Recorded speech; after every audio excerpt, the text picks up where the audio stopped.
Check, check.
Okay.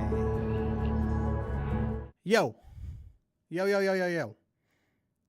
Hi. How's it going, everyone? Okay, so here's the thing. Hold on. Wait, I got this. Here's the thing.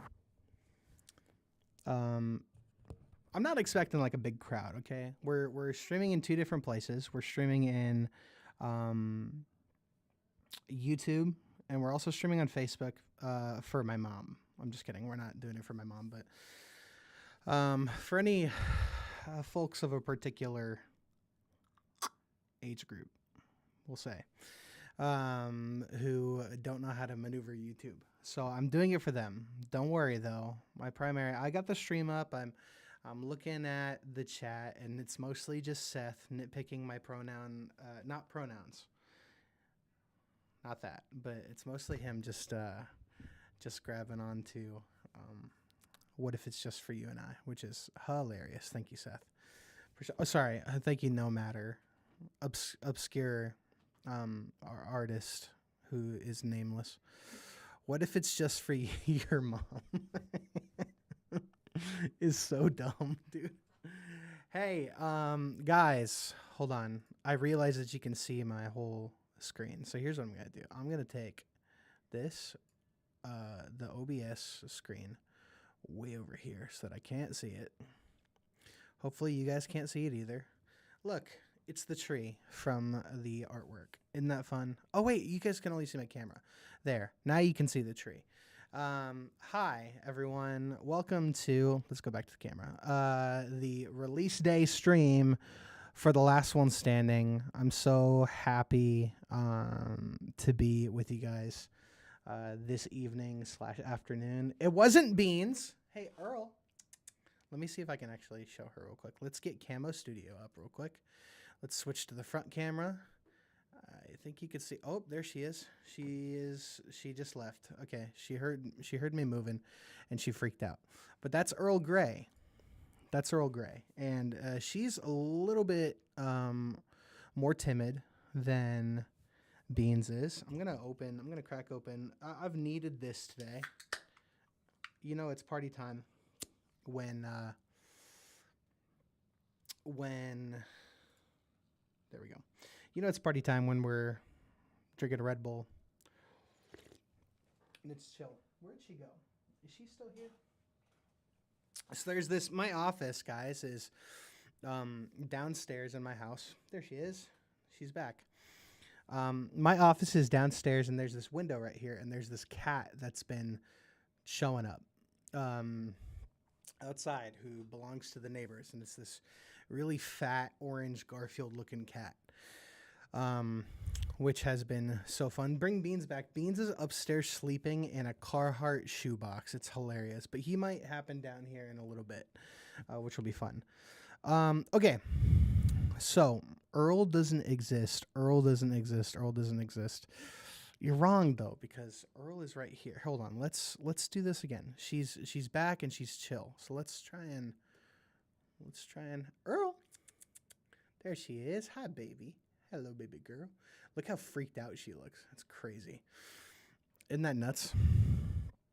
All right. Let's switch it back up here. There we go. Earl does exist, and she is taking note of your insolence. So here's the tree from the last one standing. Guys, release day is always a really fun day for me.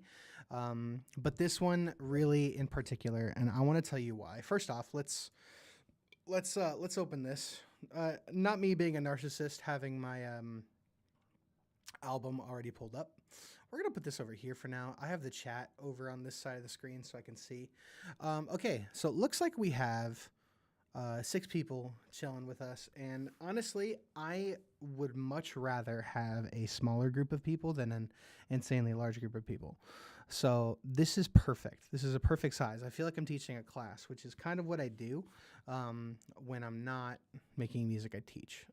Does Earl drink tea? I feel like the energy level of this cat, you don't want her to have caffeine. So we're not gonna let her do that. Okay, so guys, the last one standing is out today. I'm so excited to talk about it, answer questions, joke around, chill out. And yeah, I'm really excited to. You're such a narcissist for being prepared. I know, dude. So here's the cool thing about this. I haven't really listened to this record so much today. I've listened to a few things just to make sure that that everything was running smoothly. Like that everything actually went according to plan. And so I've done like one run through this morning, but I didn't really do like a taking it in kind of run through. So this release day is particularly, hey, Alexander, what's up, dude? Appreciate you being here, dude. So here's one of the reasons why I'm really excited. So if we go over here to the Piper Pop section, so this playlist is one that I have followed for a while, and look what freaking happened today, guys. I Don't Feel the Same is song number 7 added today on the Spotify Hyperpop editorial playlist. And I'm losing my mind about that because I listen to this playlist. I listen to it a lot. And all of a sudden, I Don't Feel the Same with me and Otu Solis is chilling on the Hyperpop playlist. And I'm so freaking jazzed about that. I can't tell you. PSA, if you take the first letter out of each song, it actually shut up, dude. This is the kind of quality content that we need for today. So this is one reason why I'm like jazzed. The second reason why I'm jazzed, guys, according to Spotify, and so Tidal stands or Apple Music stands. I don't have the numbers yet for your platforms. Spotify is reporting that I have 26,000 streams today on this record, which maybe that's all this one song. Who knows? But I am so unbelievably jazzed that it's being received so well. Now, one of the really interesting things, the hyperpop made you say the name of your track. I know, dude. I know. Bro is getting too famous to be an approachable human being. Watch me. No, I'm just kidding. Don't. There. You want to know how I know? There's only like 6 people watching the stream, and I don't know how many are watching on Facebook. This is just the YouTube number, so we'll see. So one of the things that's striking me about this though is that most people are not talking to me about that, like that I know. Most people are talking to me about You're Listening with Michael Amogus, and that we'll talk about this later when we get to it and when we start listening through the record. But that's one of the most meaningful tracks I think I've ever made in terms of the process and the journey of what this album's about.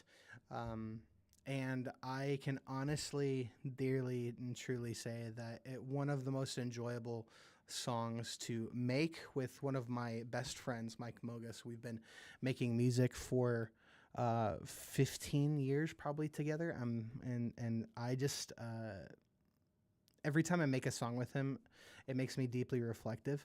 And not just that, but You're Listening, I think is one of the hardest. Michael Among Us is crazy, Seth. You need to be tapered down. Low key. Okay, so You're Listening was one of the hardest songs to orchestrate. Why am I talking about it right now? We're going to get to it. Okay, I'll say this really quickly. You're Listening. I'm so happy that people are resonating it. The message is one of the hardest things to talk about, in my opinion, and we'll talk about it in a little bit. But also the orchestration was so difficult to level and make sure that it could be actually like everything could be heard and leveled out and felt. And so that's why I'm excited about this, to listen through this, because I actually haven't listened through my monitor. So we're in my, here, I can actually show you guys real quick. We're in my little studio room. I'm going to show you my desk. Here we are. Hey, so my monitors, I got a Red Bull. My wife gave me some cashews. Isn't that fun? As a celebratory, congrats on your record. Yeah, so this is what my screen looks like right now. So I'm going to put you back over here, looking at the corner. There we go. Perfect. And now let's switch you back. There you go. This was my studio tour. I have to tighten this little. I have you guys on like a little tiny little phone camera tripod. Hi, I'm Jeremy Whitaker, and you're listening to Disney Channel. Is one of the most unhinged comments I've ever heard in my life. Okay, so here's what we're gonna do. We're gonna go song by song. We're gonna listen through the record. If you guys have questions or want to talk about it, totally down to do that. But I just want to take it in. I just want to have a moment where we can all just kind of celebrate. This is a record that I have been working on actively for like a year, but not actively, meaning like there are songs in here that are 4.5, 5 years old that I put away and put on the shelf, but then came back to. And I think that the collective process of how all of this came together is something that makes it so sweet. So we'll talk about it. Drop your address so I know where to send Michaela. I mean, your cashews. That's freaking nuts. Michaela's upstairs. I wonder if she'll pop in. I'm going to open this bag of cashews. Here's what we're going to do. We're going to listen to the first song, okay? We're going to listen to the first song, and here's what I need is for you guys to tell me if the volume is good, okay? Because this is remarkably, unlike what No Matter was saying, the preparation part, I didn't test any of the audio. So let's see. Tell me if this absolutely blows the speakers out real quick. And I'm going to pull up OBS real quick.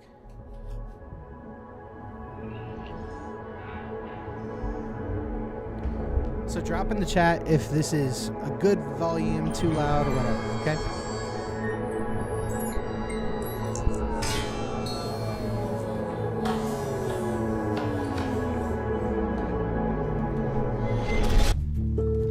Is it all about the coolest songs? Or is it all about how I'm feeling now? And will it answer I can turn up the mic later, Daniel. Will it give me back the time that I spent just waiting? Okay, pausing real quick. Would you guys rather me turn the mic up or turn the music down? Tell me right now. And I'm going to keep playing the song.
Will it give me back the time spent just waiting?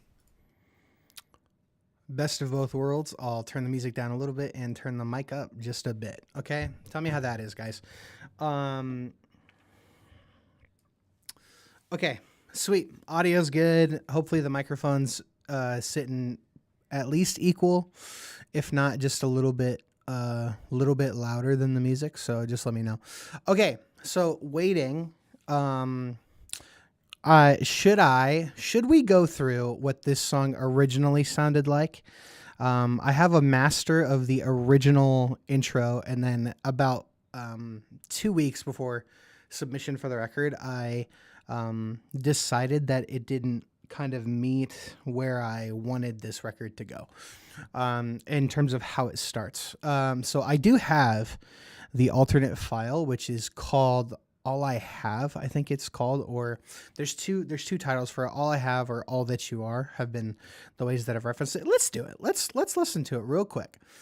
It's different. So let's go to Google Drive real quick. You guys are going to get a small peek into the donors. Sorry, donors. I'm not trying to put everything that's private. I'm just going to download this one, and then we are going to depart from the donors file. Sorry about that. Okay. So this song that I just downloaded is the original version of that intro. So same melodics.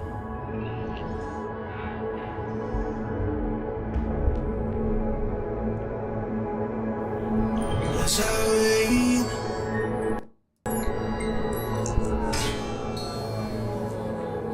all I have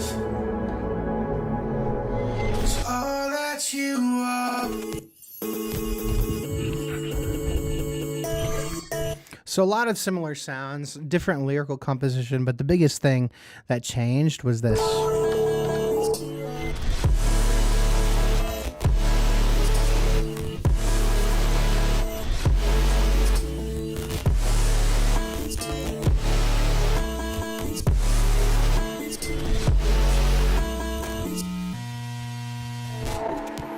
As I wait, Which is cool, but I was thinking about if it was cool and chaotic, but if it fits the record. So instead, it decided to revamp it with this kind of.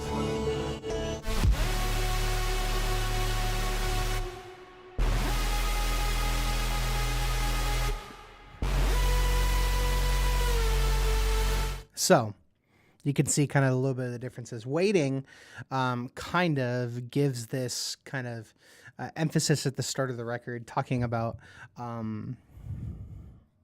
moments of ambiguity, meaning moments where nothing is very clearly defined, and the process that it takes to wait in those moments and be okay with not knowing how certain things are going to go. So that's what that song is really about. But it's also this contention about me and how I use songwriting and how I use sound design and all those kind of things, and wondering, is this really something that's a processing tool in how I feel, or is it something that is actually just making a cool sound just to be cool? So that's kind of what waiting is about here. I'm going to bring this camera actually right over here. Hopefully this helps a little bit. So that is actually, no, I'm not. I'm going to move it right back. Camera placement A was the GOAT. Okay. Waiting. That's it. Moving on. The last one standing, the title track of the record. Let's listen through it and then I'll give some comments. I always thought I'd be the last one standing. I can make it on my own, I'd say. I always thought I'd be the last one surviving, not tethered to the line. There's always a way out. There's always a way out. There's always a way out. There's always a way out. We're finding there's a way out. Just another thing I say now. Always fighting to find out who I really am inside myself. We're finding there's a way out. Just another thing I say now. Always fighting to find out who I really am inside myself.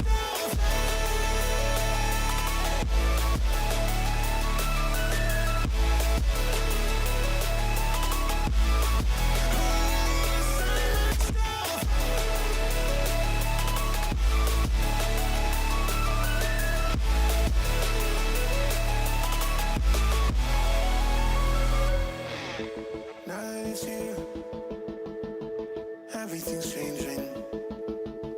Now that it's time, nothing is staying the same. Like I thought it would, like I hoped it would. Oh, I never thought it would end like this, but I know there's always a way out. Sorry, Seth. There's always a way out. One more time, there's a way out. Just another thing to say now. Always fighting, never find out who I really am inside myself. One more time, there's a way out. Just another thing to say now. Always fighting, never find out who I really am inside myself.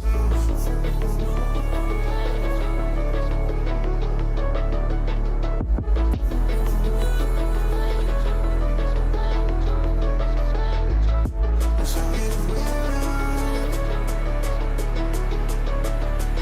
There's always a way out.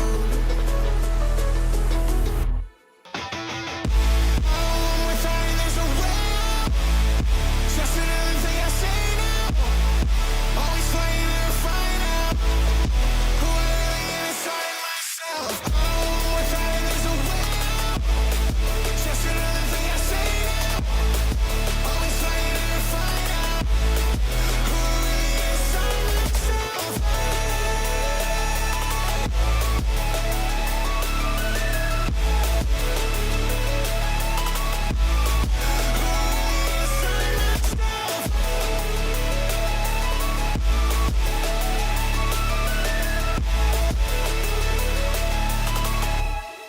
who I really am inside myself. Who I really am inside myself.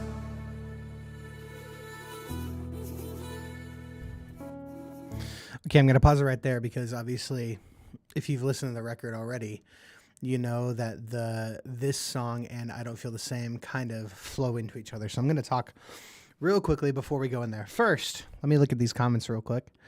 I'll be here waiting for you to drop a deluxe. Okay, for real. Oh man, I know I said this, but look at this real quick. Let's go to the music account. Look at this. Hold on. So if you gave towards this record, you know this because you saw this. But look at all of these unreleased songs in here. Slash, there are some demos like the original "Isn't It Strange," the original "Strange" demo, the original "Feeling" demo, which sounds completely different, and the original "Last One Standing" demo.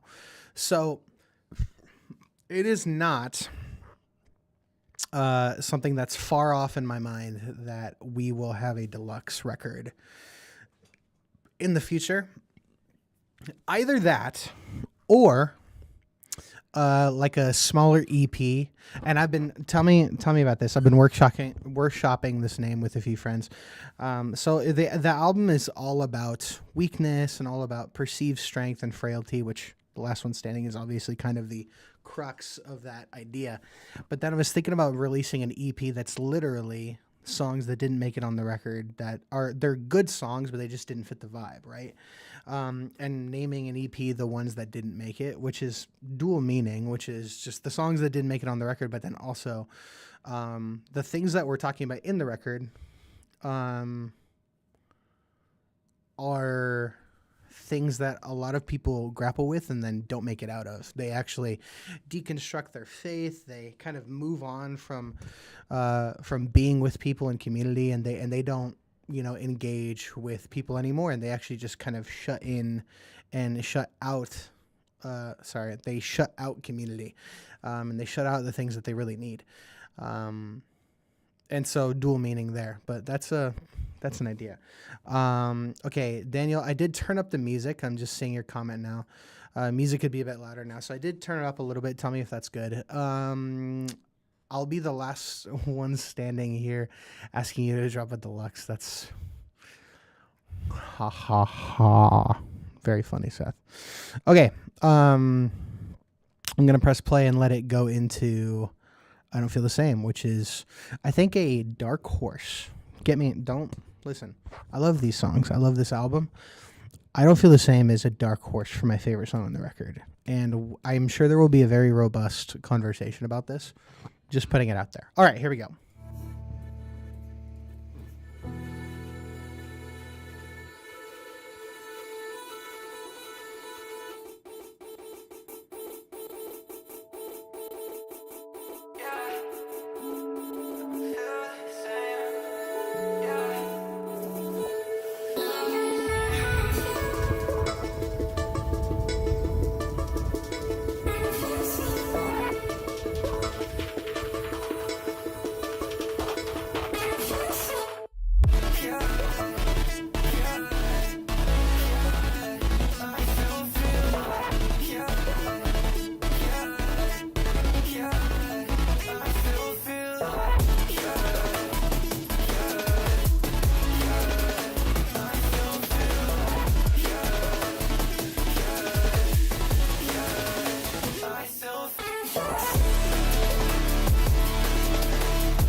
Shout out Sam from O2 Solace.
So good. Sorry for the scream. Let's look at the comments real quick. In all seriousness, this album is quite possibly the best treatment of the church hurt topic. Man, it's really interesting. So it's like church hurt as an idea sucks, obviously. Like it's super painful. And I don't want to ever paint any church hurt situation as lighthearted by any means. So yeah, I think it's a serious topic, and I don't know. I've heard a lot of church hurt songs that, how do I say this in the way that people watching post fact, I know you guys are chill, but people watching post fact, I wonder if it'll be weird for them to hear this. I've heard a lot of church hurt songs post fact of like deconstruction, after deconstruction, people looking back and saying this is what happened or whatever like that. I haven't left the church. Right? I'm still in it, and I'm still here. Not just like in the church, but like in a thriving ministerial community that loves God, loves prayer and worship, loves pushing after and growing after things. I walked through a season in a situation where I was heavily betrayed, and it felt like a betrayal from spiritual father figures who didn't know how to discipline and walk out discipline well. And so it was like a mixture of so many different feelings. Church hurt is my favorite, for real. God bless you, Daniel. But I just, it's more than church hurt. It's like betrayal. By spiritual dads, spiritual fathers, people that you grew up looking at and saying, man, I really hope in 20 years I'm like them. And looking now and realizing, like grace, so much grace for everybody who has to steward a crisis scenario like that. I can't pretend like I would do any better, right? I can't pretend like I would make better decisions. I look at them and I'm like, I don't think that's the right decision, but I can't pretend like my solutions are the thing. Jesus is the only bridging of a gap. Anyways, that's what I'm saying. Like scripture, let God be true and every other man a liar. Dude, my cat just is freaking out at this cat. Do you guys hear this? Hold on. Hold on, look at this. Look at this, dude. This is crazy. Oh my gosh, my cat just freaked out. She hates church hurt too. Dude, low-key, she unplugged my computer monitor. Okay, Earl Grey. I'm about to kick you out of this room, dude, for real. She hates church hurt, clearly, or something like that. She unpowered my monitor. Hilarious, dude. Okay, there we go. So funny. Earl Grey, chill out, homie. Did you guys see that? Anyways, punt it.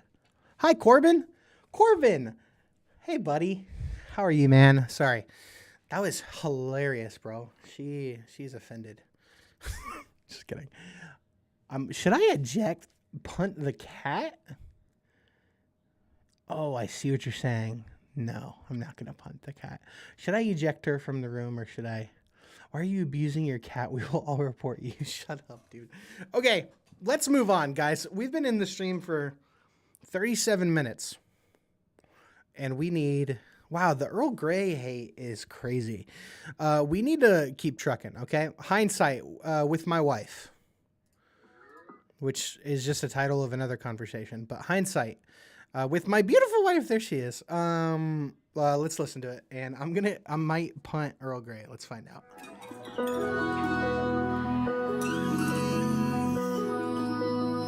Is it supposed to be?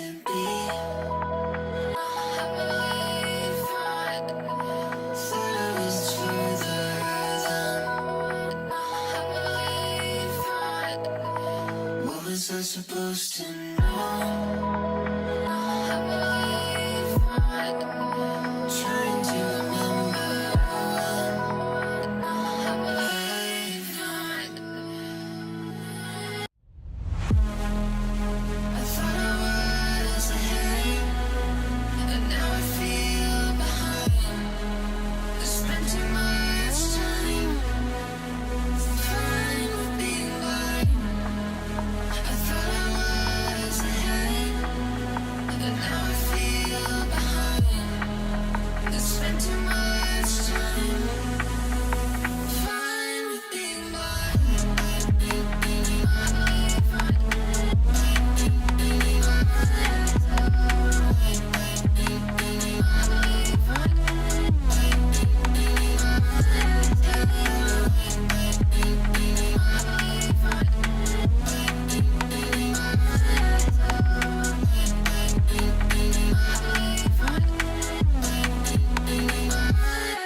is not supposed to be. Follows further than what is not supposed to be. Follows further than what is not supposed to be. Trying to remember trying to remember when I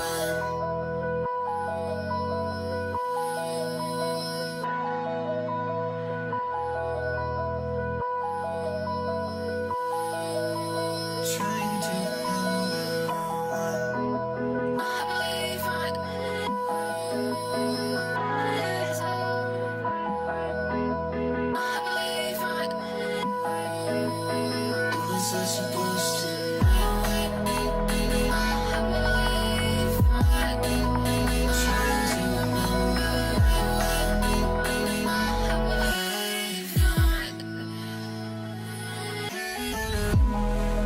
I thought I was ahead, but now I feel behind. I spent too much time fine with being blind. I thought I was ahead, but now I feel behind. I spent too much time fine with being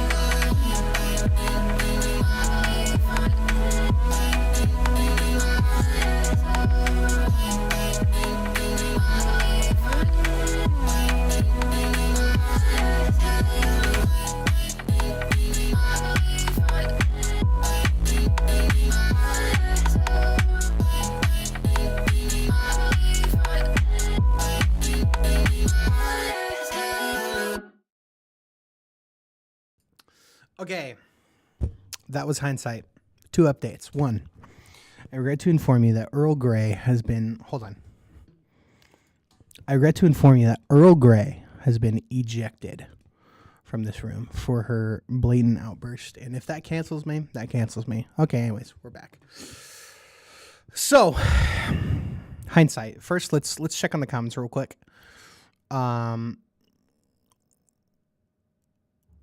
Jason Gardner. Hey, buddy. Dude, why do I recognize your name? Hey, man. Jason. Oh, Jason Gardner. Got it. Hey, dude. Hey, thanks for hopping in, bro. Appreciate you. Don't celebrate too much yet. Okay. So, Daniel, first off, I used to be like you. I used to believe that dogs were better than cats. Now I believe they're on kind of a more equal playing field. Jeremy James Whitaker, no matter chart-topping artist, destroys his reputation on May 2nd when he punted a cat on a live stream. The authorities have refused to comment on the issue. They refuse because there's no proof. It happened off screen. Thank you. I know we love Earl Grey, but she's a little toxic at the moment. Okay, love the more simplistic verse too. So here's the thing. My wife and I were really debating about the vinyl reverse kind of sound that happens in the verse 2, because we were considering, hey, should we write a second verse to this, or sorry, I'm just catching up. Jason, my cat's name is Earl Grey, and we kicked her out before you got here. Sorry. So my wife and I were debating whether to write a second verse for Hindsight, or if we should play with the current first verse dynamics and see if we could make some more taglines out of that, kind of looking back Hindsight. So what we did was we reversed, literally switched the lines. So what was I supposed to be? Thought I was further than. What was I supposed to know? Trying to remember when I knew. We flipped those and put, what was I supposed to know first?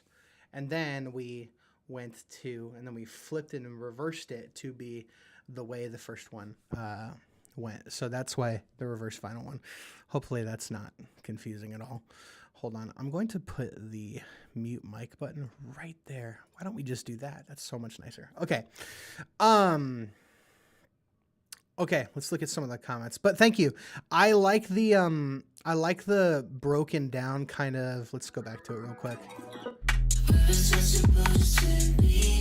I love this simplistic, just drums, bass, vocal kind of vibe for this. For Hindsight, I feel like what it really does is it highlights my wife's voice right there. Look at her, very Asian, peace sign. She's a quarter Filipino, whatever. Um, I prefer the parts of the album where I hear less of Jeremy and more of Michaela. Dude, honestly, come here. Me too. Me too, bro. I agree with you. My wife has one of the best voices I know. You guys should hear her sing. I obviously you hear an electronic, but like, dude, she absolutely slays. Okay, let's look at some of the other comments real quick. Jason, thanks for the compliments, bro. Your wife's voice is great. I don't know what she's shy about. Guys, I hate to break this to you. So my wife is shy in a really specific way. She's shy in that she's an amazing singer. It kind of plays into the theme of the record. She's an amazing singer, and she sang a lot when she was younger, and she low-key has some church hurt from singing and being utilized for her giftings but not really being pastored well. So that's why she doesn't sing a lot. But I married her, and I love her, and she knows that I am a safe place to write and make music with. And that's why she sings on my stuff, and she doesn't really sing a lot of places. Something we're working through. I like the sonicness of this. Is sonicness a word? It sounds like the thoughts going on around one's head. Thank you. I appreciate that. Lots of Earl Grey comments. Jeremy responded to the punting allegations. I don't regret launching the animal with my big foot. I actually have small feet. So I'm 6'2.5". Not like the half matters. But I only have size 11 feet, which is not very large for a guy my size. You have no proof of what I did. True, it happened off screen. I'm gonna F you up. What? Corbin, what did you say? Kept the full time at the end throughout the song. I would have been perfectly okay with that. Oh, got it. I thought you said, I'm gonna F you up. I thought that's what that said. And I was like, no way. Yeah, the full time was a choice. And I feel like I've done that in other songs. I did that in one of my songs called Skip Button in 2021, I think it was. Yeah. Love the vinyl backspin. Just another verse would have been cool too. I totally agree. Jeremy is too smart for me. Making a recording of the second verse and release it as an extended. That's a really good idea, actually. Which quarter, I wonder? Okay. I'm guessing it's the top right of her face being quarter. Dang, you guys are on fire with some of these comments. We got to pray that out of her, pray that bashfulness out of her. Got it. That part of the verse is very nice. Yes, love her voice in the track. Me too.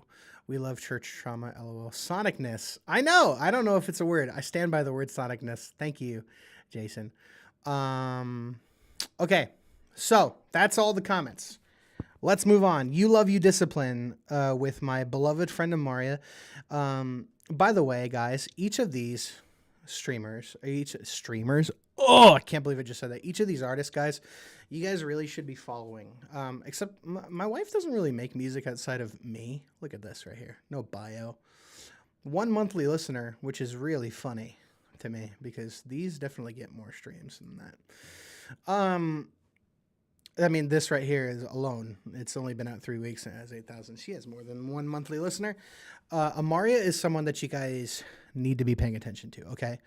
Amaria is a friend from the House of Prayer in Kansas City, and she is incredible. We did a song Bind Up last year. She just released this record, The Fire of a Billion Suns, which is a pretty hard name, if we're being honest. But this album rocks. I really love it. I think you guys should check it out. It's not electronic, but it's more of that kind of like indie singer-songwriter worship vibe. But Amaria and I have been friends for probably 4 or 5 years now, and she's an incredible vocalist, but incredibly deep in the word, and her writing is very much founded in the word. So that is where we're going to leave that, and let's listen to it. You Love You Disciplined. One of the more unformed songs, okay? No, not a ton of structure on this one, but I really like that about this song. So here we go.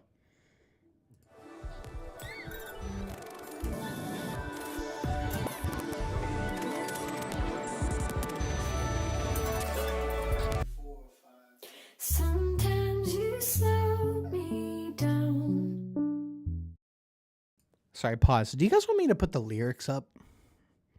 Tell me. Sometimes you prune the branch for every child of God. You love, you discipline. I'm not alone. You brought me here to the secret place of thunder.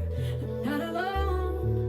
Tested you at the nearby waters. I'm not alone. Though I struck the rock, tried to move on. Take the promise in my own strength.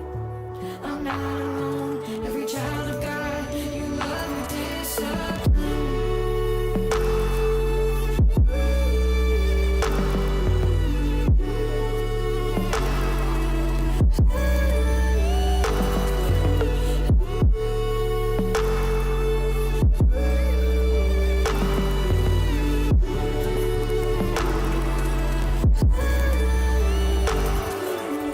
I'll let you set the pace. I'll let you make the change.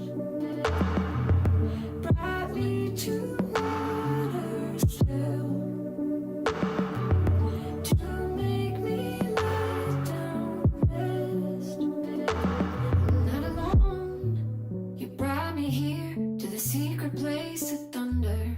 I'm not alone. Just to you at the nearby waters. I'm not alone. Though I struck the rock, tried to move on. Take the promise in my own strength. I'm not alone. Every child of God, you love your discipline. Jason, what's a lyricon, bro? Ooh,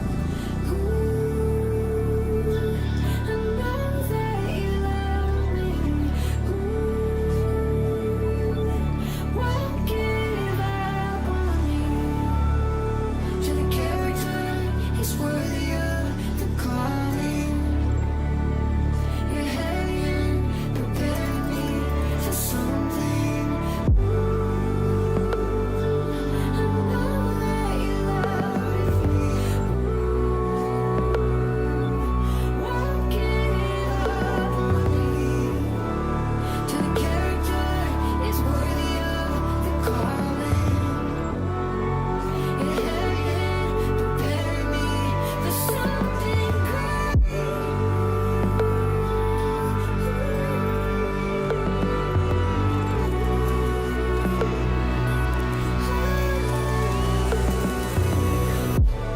to the character is worthy of the calling. Your heavy hand preparing me for something great.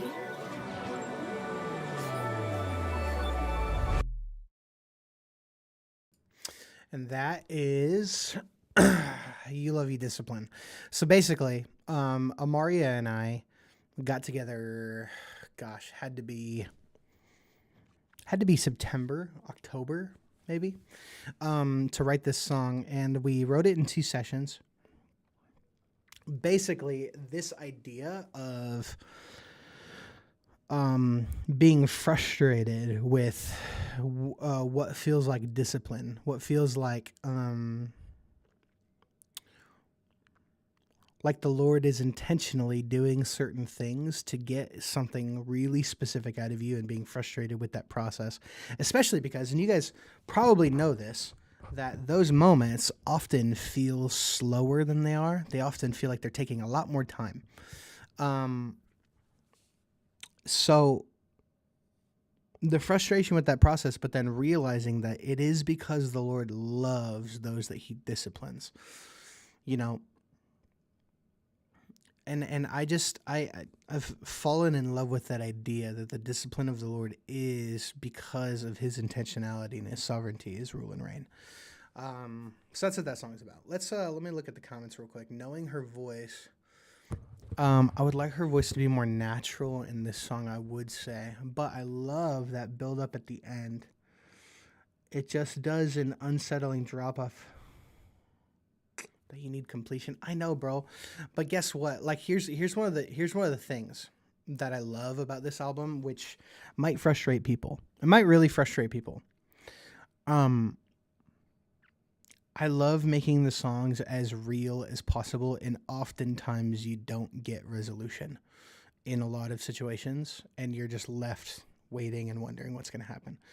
And so I'm really intentional with the music of this record to be as real as possible. Some of them get resolution. At the very end, we get one of the biggest resolutions ever with What If It's Just For You. But in certain songs about testing, trial, pain, I think it might be really good for it to just like deep breath and it's over. Like you're listening, what we'll listen to in 2 songs has that. And so it's really intentional. I want you guys to know that like a lot of the pieces of this album that feel unresolved are intentionally done. Let's look at some of the other comments real quick. Okay, I don't know what a lyricon is. Amari has a great voice. She really does. Jason Gardner, you're so active, and I love this. I never know what time signatures are, even after studying piano and music. As a kid, you're not dull, bro. It's cool. You just love music. It's great, man. Okay, so it is a breath instrument that is half synthesized. I know exactly what you're talking about. It's called a lyricon. Is it like Bruno Mars, like 24 Karat Magic kind of sounds? Because that's sick, but I don't know if it's really my style. Corbin says, that is another good take. And I see that a lot more with this album. I appreciate that, bro. And I appreciate you understanding, dude. Okay, guys. It's time to go to the pop hit of the century. I'm just kidding. I'm speaking so loudly in this mic now, probably. The pop hit of the century. Strange. Have fun. Don't get too crazy. Okay, bye.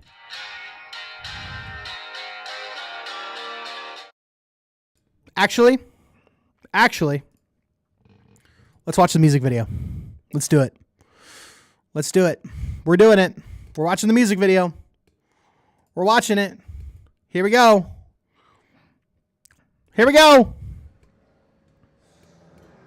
Hey, there we are right there. There's Beans. Look at him. Isn't he nice?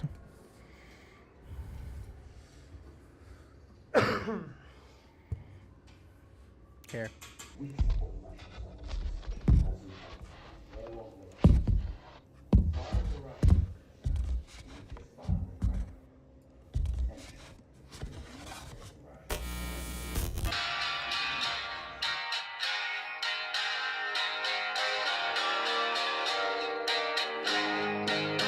Isn't it strange? Do you feel the same? Like it or not? What if you got your hands are empty? I can't hit the notes I set for myself. They're way too high. Key B flat major, man. I can't hit the goals I set for myself. They're way too high. Every lofty goal I had falls short. Every lofty goal I had is all the same. Right. Before the ultimate sacrifice of your son. For the glory of your name, I'll still say it. Isn't it strange? Do you feel the same? Like it or not? What if you got your hands are empty? Isn't it strange? Do you feel the same? Like it or not? What if you got your hands are empty? It's way too high, way too high, way too high. Too far to climb, too far to climb, too far to climb. It's way too high, way too high, way too high. Too far to climb, too far to climb, too far to climb. Flat major to be exact. It's way too high, way too high, way too high. Too Too far to climb, too far to climb, too far to climb. It's way too high, way too high, way too high. Too far to climb, too far to climb, too far to climb. It's way too high, way too high, way too high. Too far to climb, too far to climb, too far to climb. It's way too high, way too high, way too high. Too far to climb, too far to climb, too far to climb. I once thought I had it, but now I can see all the goals that were in front of me. They were way too high, way too high, way too high. Too far to climb, too far to climb. Isn't it strange? Do you feel the same? Like it or not? What if you got your hands on empty?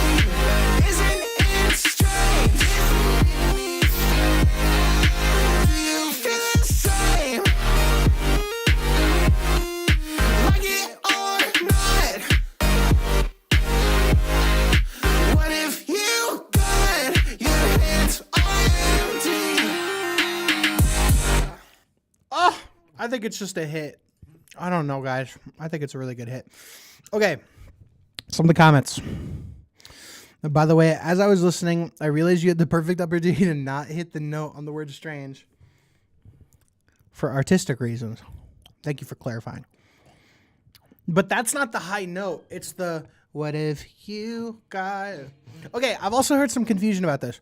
Why do I say E flat major in one verse and then B flat major in another verse? Because... Am I about to do a music theory lesson? Okay, so key of E flat, right? So in the chromatic scale, key of E flat is E flat, F, G, A flat, B flat. That's the 1, 2, 3, 4, 5. The fifth note in the scale, the major scale is a B flat, and that's the note. That's the highest note. So when I'm like, it's a B flat major to be exact, is because that's the highest note in the song. And that's the what if you got that note. So that's why I say it. It's not two different keys. I'm pointing out the note that I'm pissed at. That's basically what it is. Okay. Okay. Strange is the GOAT. I love him. Strang. Okay. All right. Hey, I'm going to take a 30-second break and go get something to drink because I'm out of Red Bull and I'm really tired. Today's been a long day.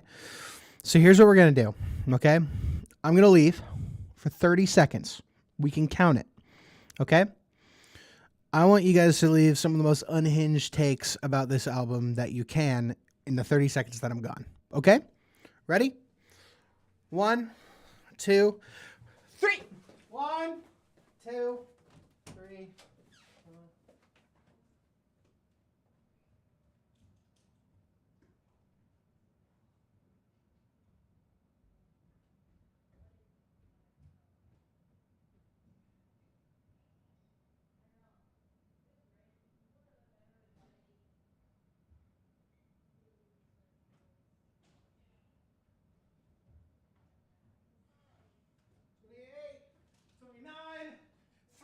I'm here. 30. Let's go. Sorry, I had to run upstairs. We're here, baby. Sorry, it's a long way up the stairway. All right. And I'm big, guys. I'm not tiny.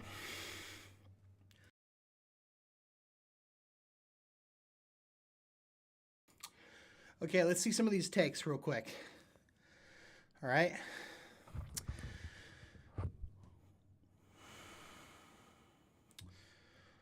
Power through. That's not a take.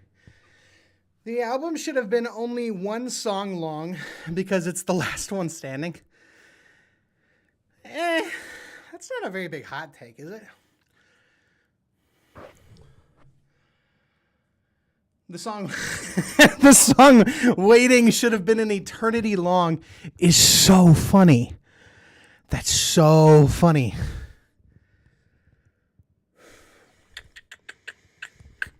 The album should have had no collaborators because it's the last one standing. That's actually really good too. The only artist on the album should have been Michaela. It's an album by Jeremy Whittaker, but it's only Michaela. It's so funny. Man, okay, cool. Here we go. We're moving on.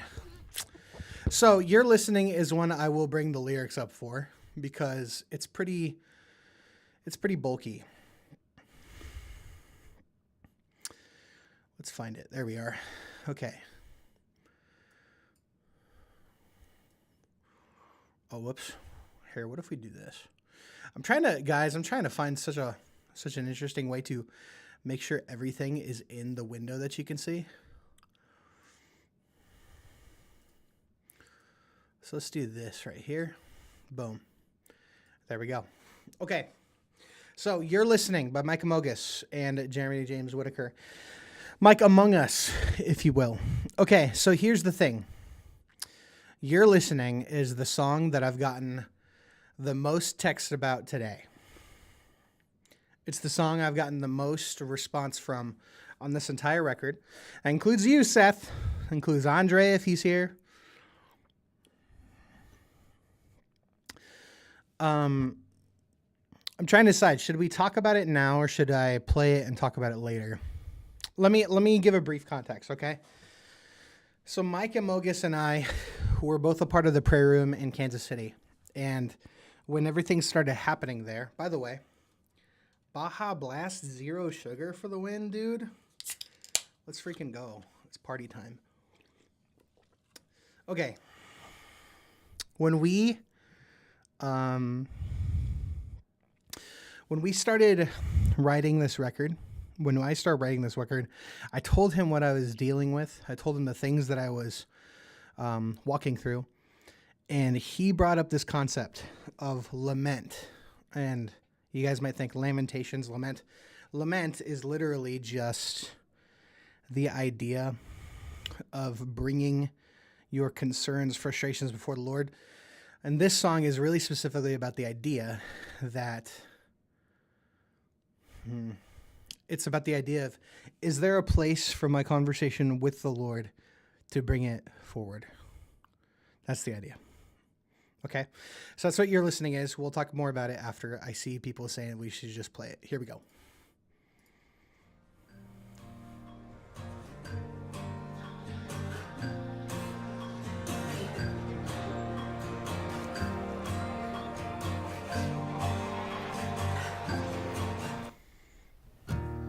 What's wrong, my child?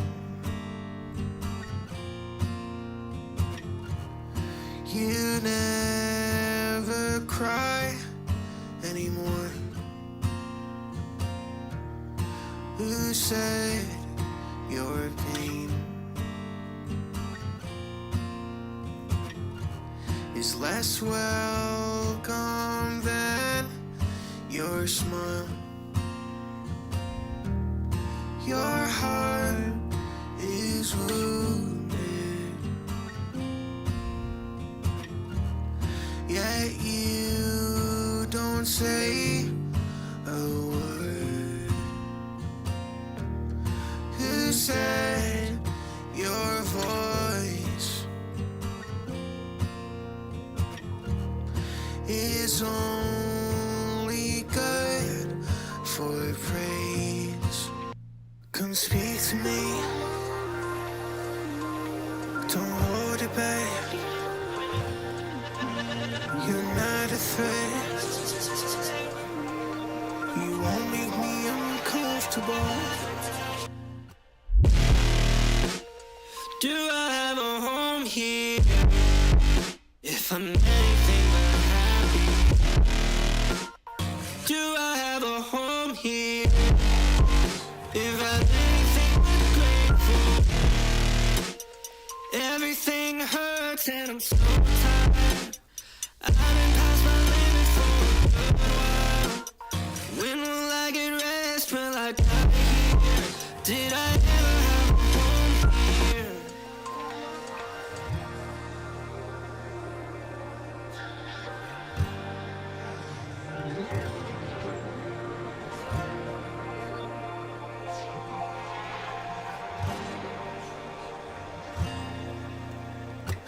listening. If I go with you, will I get hurt again? I'm listening. Can I trust you to keep me safe? I'm listening. 'Cause I don't have the strength on my own to start again. I'm listening. Wondering if all this was a waste. You're the only one I want. I want to give you all my love. But I'm afraid if I draw near that I'll get cut. In the fellowship of your suffering, I did not account for broken trust. That you're always with me could mean you're the only one. Will it be enough that you help me heave my heart through the midst of the congregation from which I feel so far apart? From everyone who leaves by will or by wind. The bonds of unity are fraying thin. The foundation in my heart gives way to rain and floods. These drop blood. We flee into the night. Where shall we find our home? Where shall we find our light? Please bring me to your home. Please bring me to your light. Please bring me to your friends. Please shelter me from night.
That's a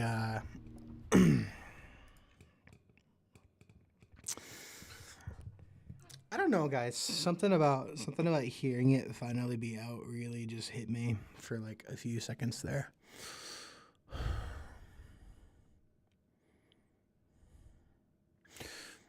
When we wrote this, there's this really big pain of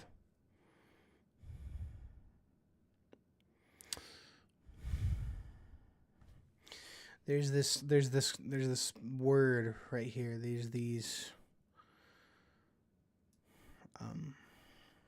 This section right here was really a tragic thing to hear when me and Mike were talking about this, and he wrote this beautiful phrase that just really sat with me for like a few months, which is, from everyone who leaves by will or by winds.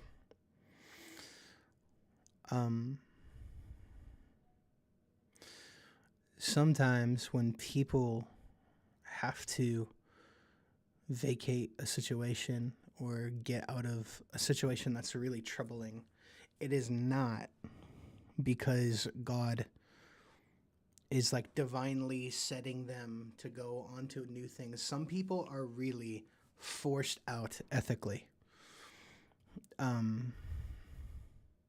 There's a difference in saying, well, you left because God said it's time to go and he sent you away. And then there's other situations where you are forced morally and ethically to leave a situation. So it's by will, it's by your own volition, or by the winds of God. From everyone who leaves by will or by winds. But then this last line, the bonds of unity. Strengthen. It is not, you're exactly right, Jason. It's not easy, and not just not easy, but it's extremely difficult to have those juxtapositions of unified body of Christ. Like the miracle of all miracles is going to be God unifying his body together. But this idea of having to leave and being sent are two different ideas that I want to bring a huge comparison to. And that's why I found so many people leaving when I was at the prayer room in Kansas City. Not just that, but then I myself had to feel that pressure to go. And it wasn't because I was being sent somewhere. I ended up going somewhere, but it wasn't because I was being sent somewhere. It was because I felt like I had to leave, because I couldn't follow certain leadership styles, or I could no longer justify certain decisions being made. And here's the thing, and here's the last thing I'll say about this song. The reason this song exists is because I did not know how to talk to the Lord about that. When all of it was happening, it took me 4 or 5 months to really open up to the Lord about how I felt about that situation playing out. Because I was like, Lord, are you in this? Or is this me just feeling a moral stance that I have to follow, an ethic that I have to follow? Or are you sending me? And I know the answers to that question now, and I won't share that. But I didn't even want to have the conversation with him. So this whole song is about the invitation.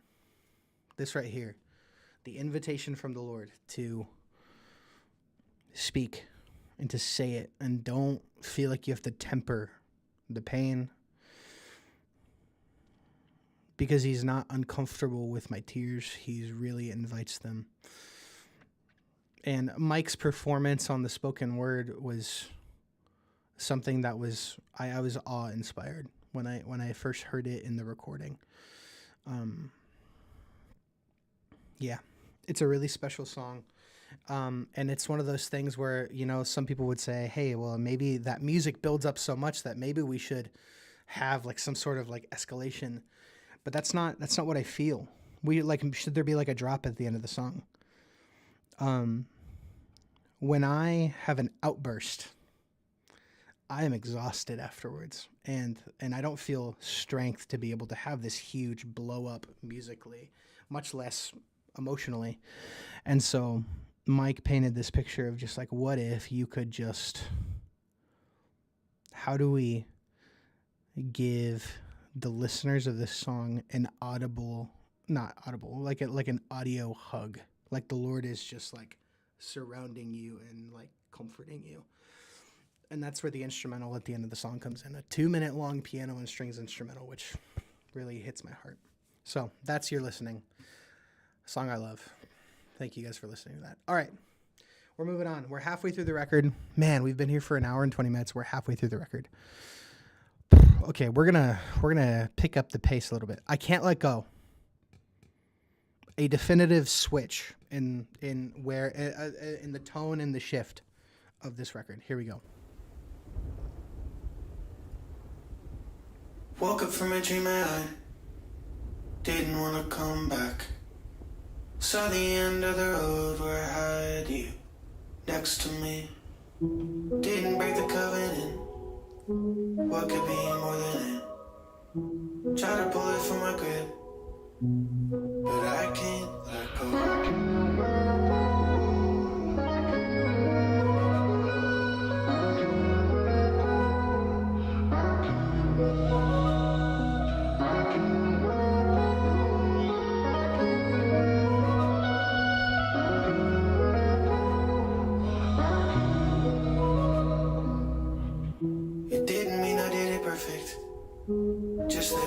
genuine. Didn't think it's so worthless. Everything that could have been, it falls away, away.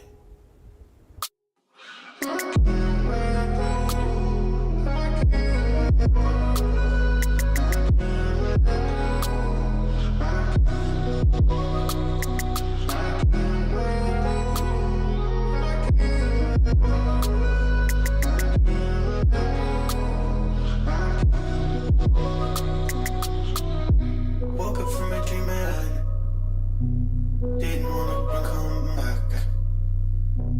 Woke up from a dream and didn't wanna come back. So I can't let go. I've heard some people call it this like interlude, and I don't know how to feel about that idea, because I feel like it's this kind of, yeah. Anyways, I won't go into it that much because I want to move on. A few things I'll say because I see the comments. First off, an audio hug from the last one. I appreciate it. The no drop is a great decision. Thank you. The instrument playing the melody. Thank you. I think I was listening to a Grimes song. You guys know the artist Grimes. I can't recommend because it's not sanctified at all, but great sound design. And I kind of mirrored an instrument out of that. So thank you for that. Bro, I do eventually want to buy this. Is there a hard copy CD? It's just a download right now, bro. I was signed with a label in 2017 that really wanted to have this like physical deal, but they kind of shoestringed me with the contract, and it kind of burnt me out on physical merch and media. So pray that the Lord breaks in and moves my heart, and maybe we'll get it. Okay, Feeling. This song, the help of my friend Mario Padron, to kind of help craft some of the percussion in this song. And I'm so thankful to him for doing that. He has other projects that are coming out, so he didn't necessarily want it to be like fully with his name on it in terms of his release schedules. And so he was fine to just get a production credit on this one. And I'm really thankful for him being here. All right, here we go. Feeling. Definitely a vibe shift. Here we go. Do you guys hear there's some certain elements from I Can't Let Go that are in this song, and the vocal chop is actually made from the song I Can't Let Go.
That is feeling.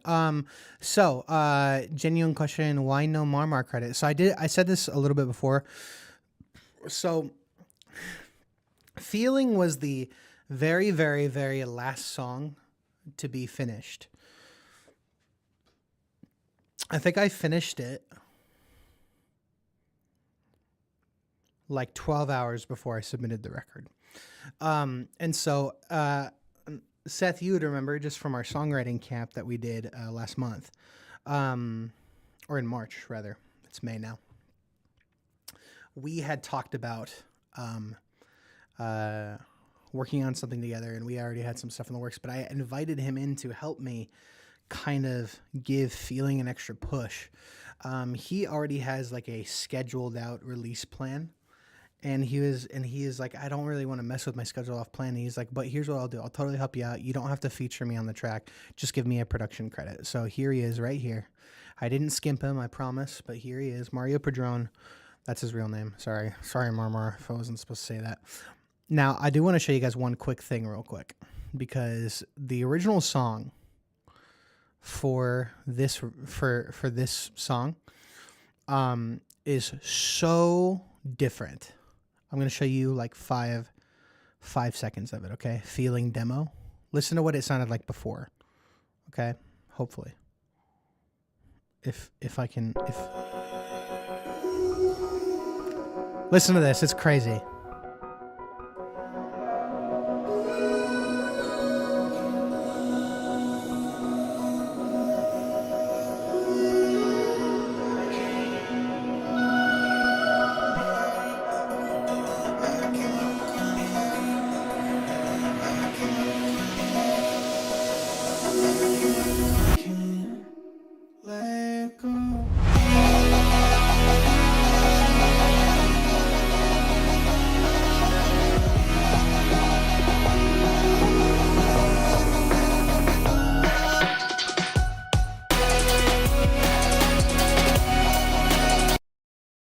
So very different, right? And I was like, it just didn't sit well with me per where the record was going.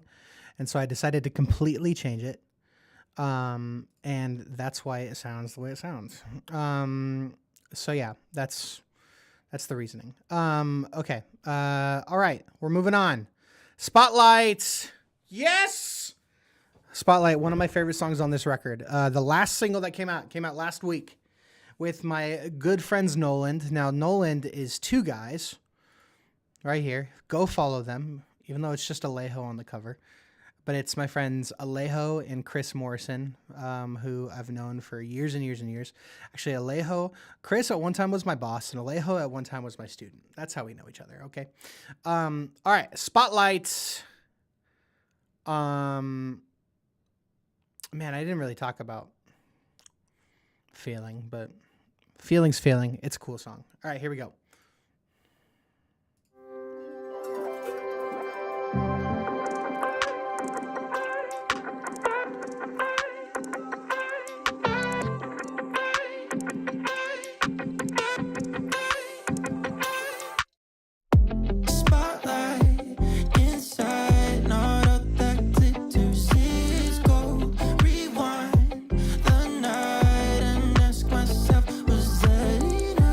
I lose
Okay, hold on. I'm going to transition this to the music video because I freaking love this music video and I didn't feel like it got a lot of love.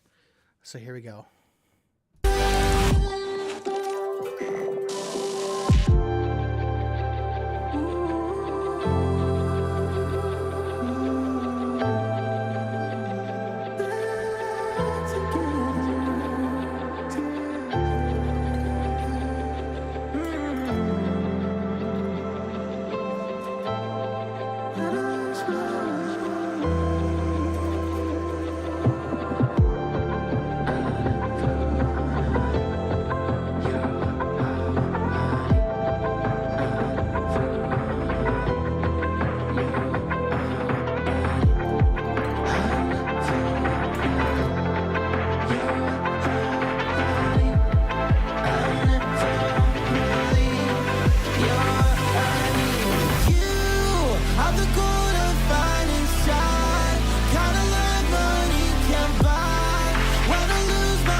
Freaking banger.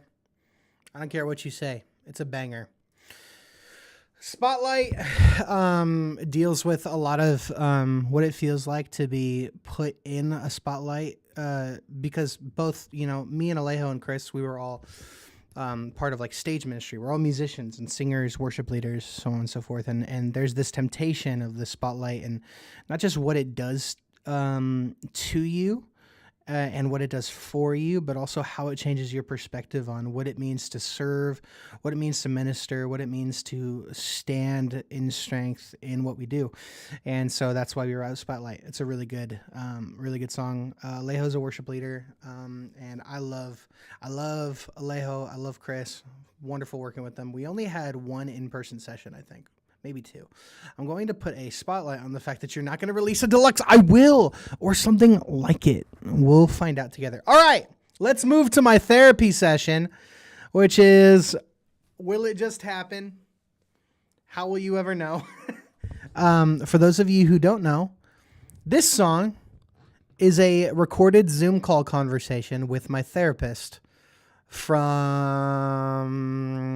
man, I really want to say like July of last year. And we were recording our calls because there was this exercise that my therapist had me doing. His name is Sam. Different Sam in case he watches this. But he was having me watch the way I speak about certain things. So we were recording these conversations because he wanted me to see how much I put myself down. And how much I felt a lot of shame over my responses towards certain things. And so we recorded the conversations and we watched them back, and I was watching back this conversation, and it was really hard for me to watch because I had this album is sponsored by BetterHelp is freaking crazy. Oh, hold on. Let me look real quick. Love the message behind this song. As a fellow worship leader, much love. I just got to my destination. I appreciate you, Daniel. Thank you, bro, for popping in for a few minutes. I will keep it up, I promise.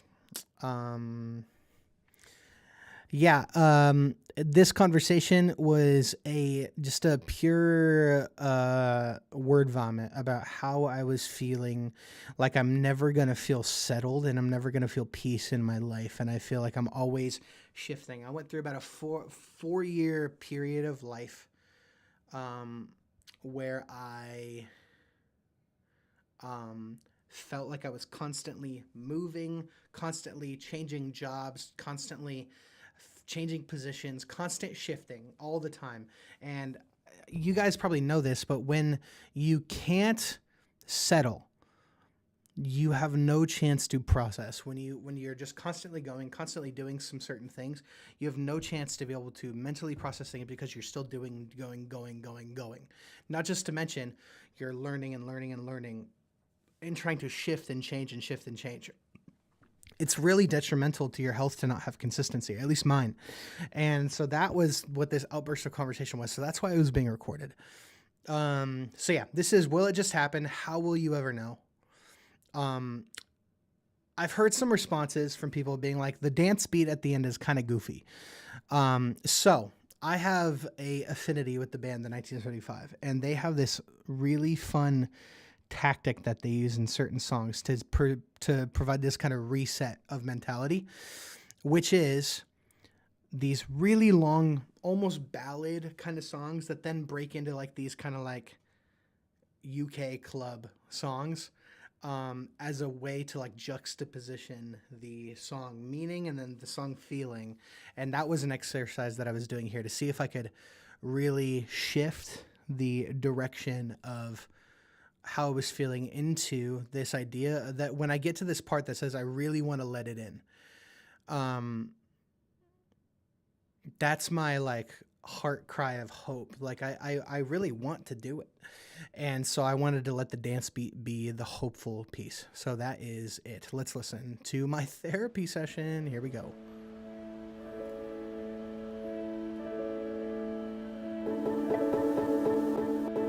Yeah, and I think that kind of gets to the, you know, the root of what I've been feeling for the last, like, I don't know, like 2 years or so.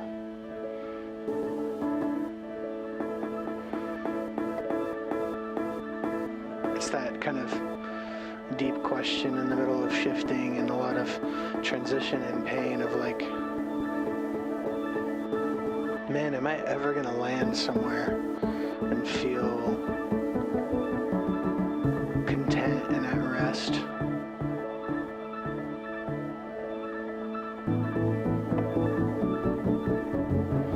I feel like there's something inside of me that's convinced myself that I don't think I'm ever gonna feel that, you know?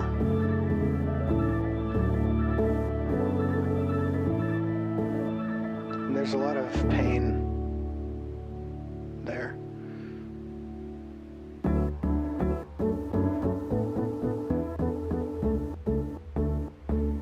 Because like I have no assurance. And everything's super confusing constantly. I've moved like 6 times in the last 3 years.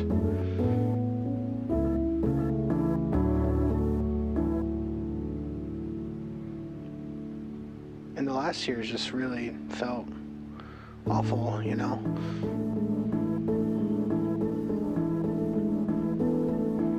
And so I get to this place where I'm like, will I ever feel that way? Will I ever feel settled and rested and content? And then like, the deeper question is like, how will I even know that I feel that way? Is it gonna be like something that just happens, or am I gonna actually like invite being content into my life and invite peace into my life?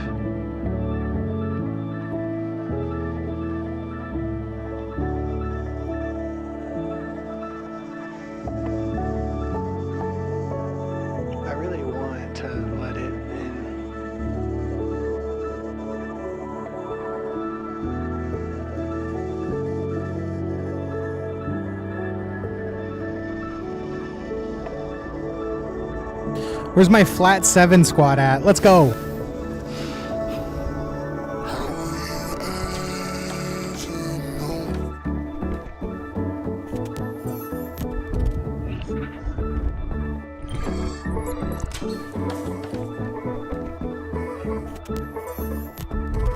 How you ever know?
And that is Will It Just Happen? How Will You Ever Know? Let me check on some of these comments. No matter, I don't know who Tovu is. Maybe send me some of his content. I'd love to take a listen. Thank you guys for backing me up on the quote unquote goofy dance beat. For reference, I did send this record for review copies to quite a few people, and that was just one of the responses I got, that they felt like the dance beat kind of took away from the idea of the song. But that's someone's opinion, and I don't mind it at all. So I think there's some validity if there's not an understanding of the why behind the what. So here we go. Moving on. Oh, one thing about this. So there's two things. Sorry, I said one thing. There's two things that I like really specifically about the song. One, going from no tempo structure to locking into a tempo structure out of nowhere. So the way that the piano is playing kind of lacks a tempo throughout the whole. I love it. Thanks for coming to my defense, Seth. Appreciate it. There's kind of a lack of a tempo backbone for the whole first, 3 minutes of the song. And then all of a sudden it locks into a tempo because we take this specific part of the chord progression that's being played by the piano, and then we all of a sudden lock it into a grid. So that's number one. First thing I like. Second thing I like. I love the piano that's layered with a simpler instrument. If any of you have Ableton, simpler is this sample. It's this sampler instrument by Ableton. It's just Ableton stock where you can put a sample in. And so I took a sample of the birds outside and me playing an upright piano, the progressions from that. And then I took little pieces of it and I put it into simpler. And then I let each note that I was playing, I like tofu too, Jason. I took each note that I was playing on the MIDI controller and had it, while it was playing the piano, also trigger an individual sample from the simpler profile. So that's what all the textures and sounds from the beginning of this song are. And pay content to myself that I don't think I'm ever going to feel that, You can feel that, like, not just with the piano notes, but there's these like small bits of texture with them as well. So that's what that is. Love that song. All right. Final stretch, guys. 3 songs left. Guide Us Home with my beloved friend Jay. Guide Us Home, the best performing single up to this point. Now, Hindsight has been out for 3 weeks less, and it's almost there, but we'll see. Guide Us Home. It's about this idea of knowing that the Lord is a guide, but then not seeing signals and signs of it in your everyday life. And so it's looking for assurance. So that's what this song is. Here we go.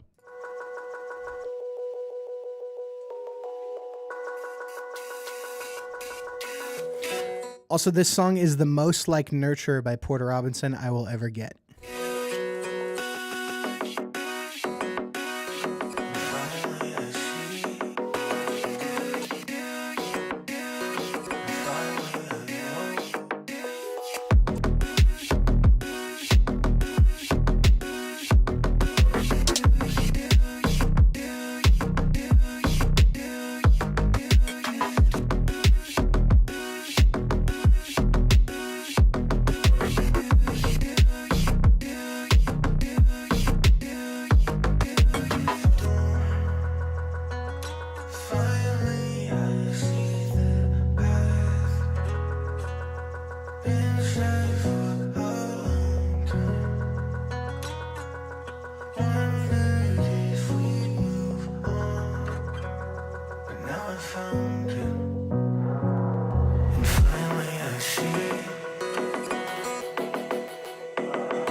if I'm home. Gotta trust with my all. I don't know why. Gotta leave everything behind. Everything that I hold with my soul. Everything feels so cold. Everything feels so low. Is this the wrong road? Will you still guide me home? I know that I'm not alone.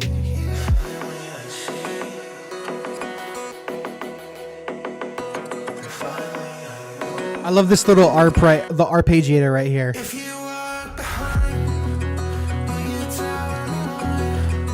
All I want is to find the light to guide us home. If you walk behind, will you tell me why? All I want is to find the light to guide us home. If you walk behind, will you tell me why? All I want is to find the light to guide us home. If you walk behind, will you tell me why? All I want is to find the light to guide us. Will you still guide me home?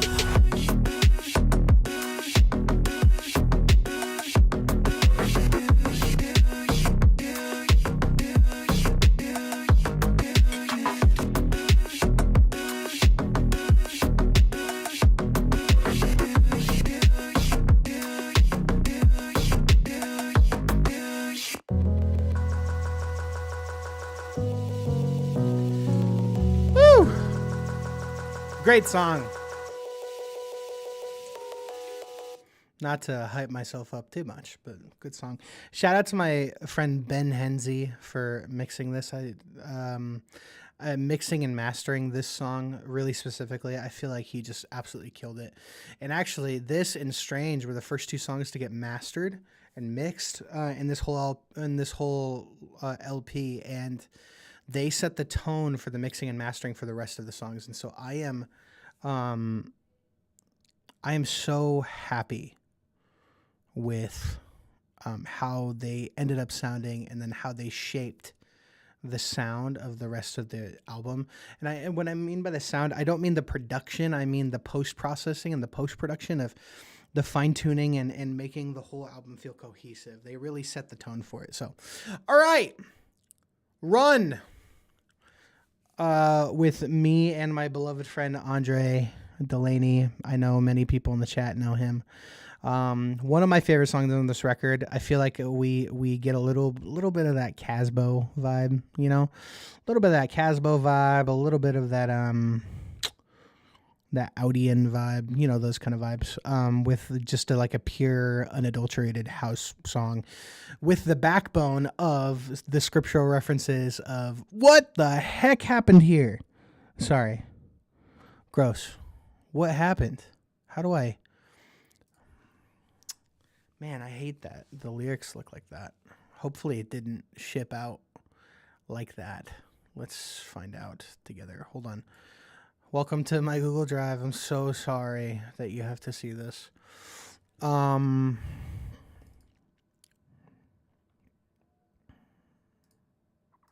think this is, yep, here we go. All right. Run has the backbone of the scripture of Hebrews chapter 12, which is one of my favorite passages in all of scripture. Literally just singing verse 1 and 2, and then literally just singing verses 13 and 14 for each of the verses. So let me get this back in there here, and let's head to it. Here we go.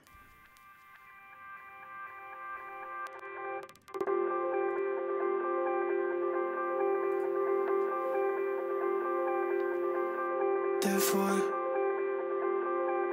since we are surrounded by a cloud of witnesses,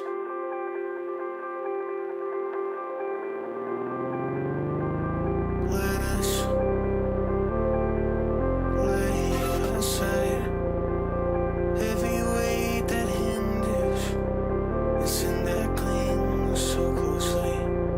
Hold on. I want to listen to that again, and I just want to draw attention to that glide up, and then that kind of multi-tone bass. There's a seventh semitone on the bass. I love this little roll up here. By a cloud of witnesses, Right here.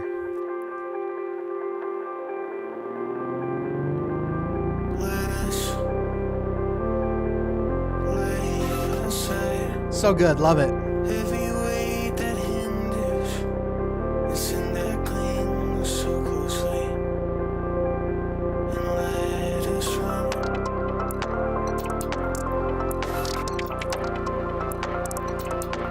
Let us run.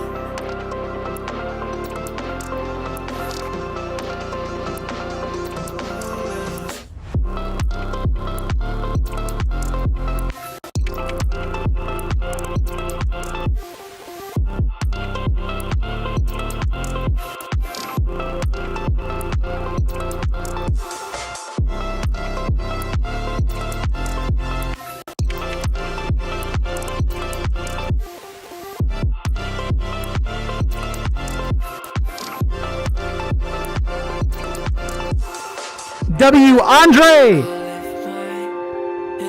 Let's go, Andre. And strengthen my knees to run to you, Lord.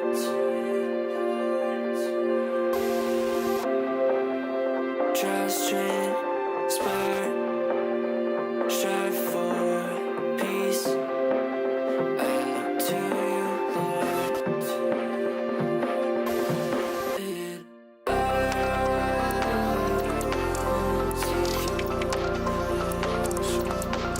I love the panning of the vocals. So sick.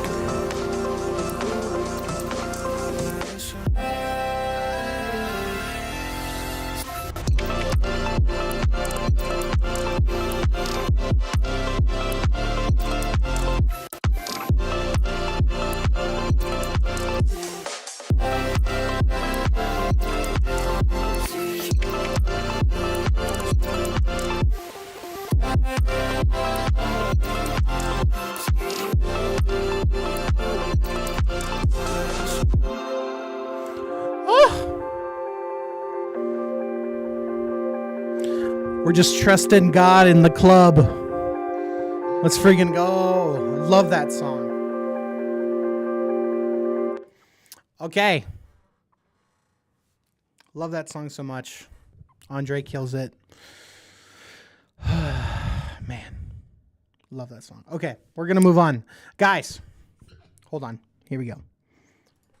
Guys, last song on the record. I know I'm clipping out right now. I'm so sorry. Here, I'll go back just to not be as in your face. Guys, okay, last song on the record. What if it's just for you? Sorry, I'm reading the comments now. Such a great closure song on the record. I love that, dude. I love that. Here's the reason. Sorry, I know we're going to talk about what if it's just for you in a second, but let me go back to Run real quick. Hebrews 11. Here's why I love this song. Hebrews 11 gives this massive storyline of the faithfulness of God, right? It's just like it talks all the way through Abraham's choices and decisions and his choice to believe God in faith. And then all the repercussions of that. It talks about Isaac. It talks about Jacob. It talks about Moses. It talks about the prophets. It talks about Elijah. It talks about Mary. It just goes through the whole storyline of Scripture. And then it finally says, therefore, right? Hebrews chapter 12, verse 1. Therefore, since we are surrounded by a great cloud of witnesses, and what that means is a great cloud of witnesses to the mercy, kindness, and faithfulness of God. Because you see how it's played out in the storyline of Scripture, therefore, let us run the race of endurance, because you have confidence of what he's going to do. He's going to be faithful. He's going to be true. He's going to be steadfast. That's why I love that song. Okay. Finally, what if it's just for you? I will tell a small story about this song, and then we're just going to listen to it and cry a little bit. So, for about 6 months, I had the map of this album going. Some things are fluctuating, like we talked about Feeling. We talked about a few of the other songs on the record. I Don't Feel the Same. There was so much fluctuation throughout the process, but from about January on through about the beginning of April, which is when we submitted the record, I couldn't figure out how to end it. I couldn't figure out how to end this album, because it felt like Run is it's a great song, but I didn't want to end it on that because I didn't know how to like validate the entire storyline of this record. And so I was talking to my wife about it, and I had a song called It's You at the very end of the song. It's in the unreleased thing. If you donated to the record, you see it in the unreleased folder.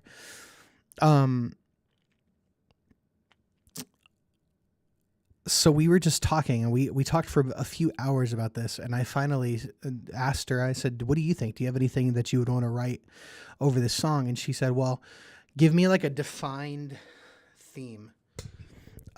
Because at the time I was really fighting through the idea of like, if it doesn't have a good final piece, is it even going to be worth it as a record? If it can't stick the landing. And she's like, why does sticking the landing have to determine if it's a good record or not? And I was like, that's a really interesting way of looking at it. And I listed some very practical and logistical reasons, ending it on a way where people want to go back and listen to the ending again. And it's cyclical and so on and so forth. And so we came up with this prompt, and this prompt was, do people have to watch my journey? Do people have to listen to my art in order for it to be validated? Will my journey be validated if it's observed by other people, or can it stand on its own 2 feet, that I am walking victoriously, trusting the Lord with my heart, soul, mind, and strength, Proverbs chapter 3? Or do I have to have people watch my journey in order for it to be a real journey? And that was the concept. I said, okay, let's put it out there. Do people have to watch my journey, and then do people have to listen to my album for it to be a good album? And that's the prompt. And that is where she took that prompt and just went to town with like 2.5 pages of one-liner ideas for this. And that's where all of these questions came about. So let's listen to it. I will say one of the most satisfying payoffs of the record is this drop, where I intentionally left a soft clip, on the master of the channel, to let it distort a little bit when it lands. And it's one of the most satisfying payoffs. I'm going to boost this song in my room by myself. Feel free to boost it on your end, but here we go.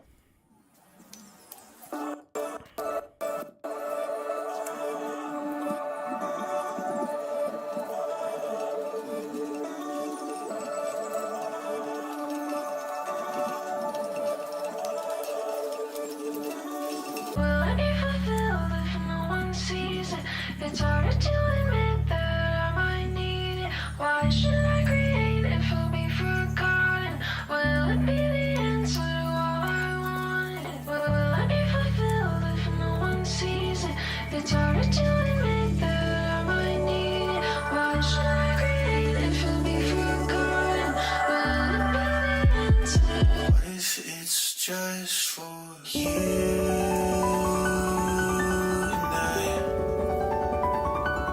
Just for you and I.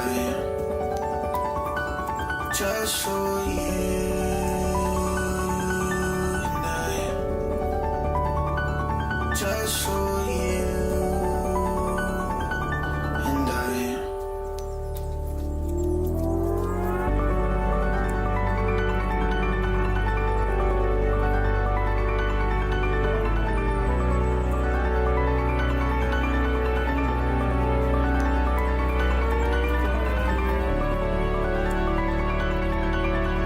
Those slides are so amazing. Wow.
that song.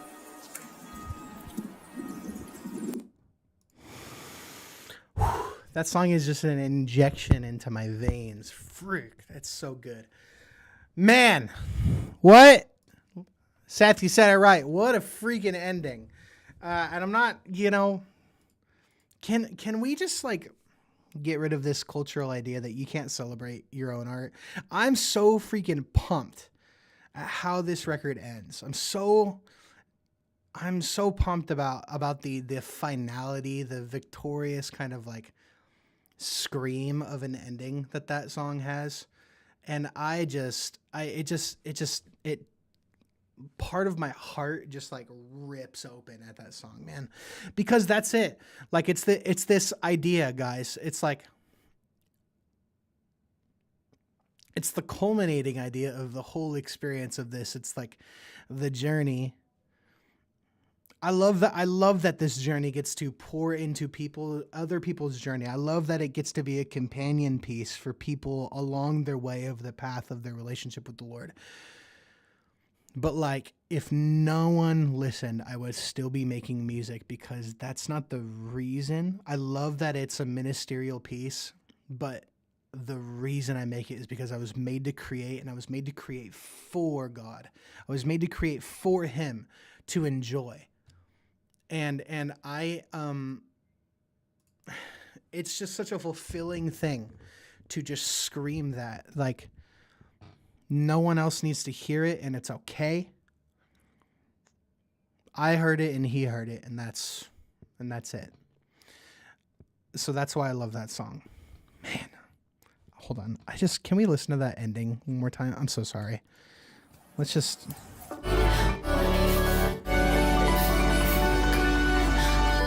Sorry. It's just for you.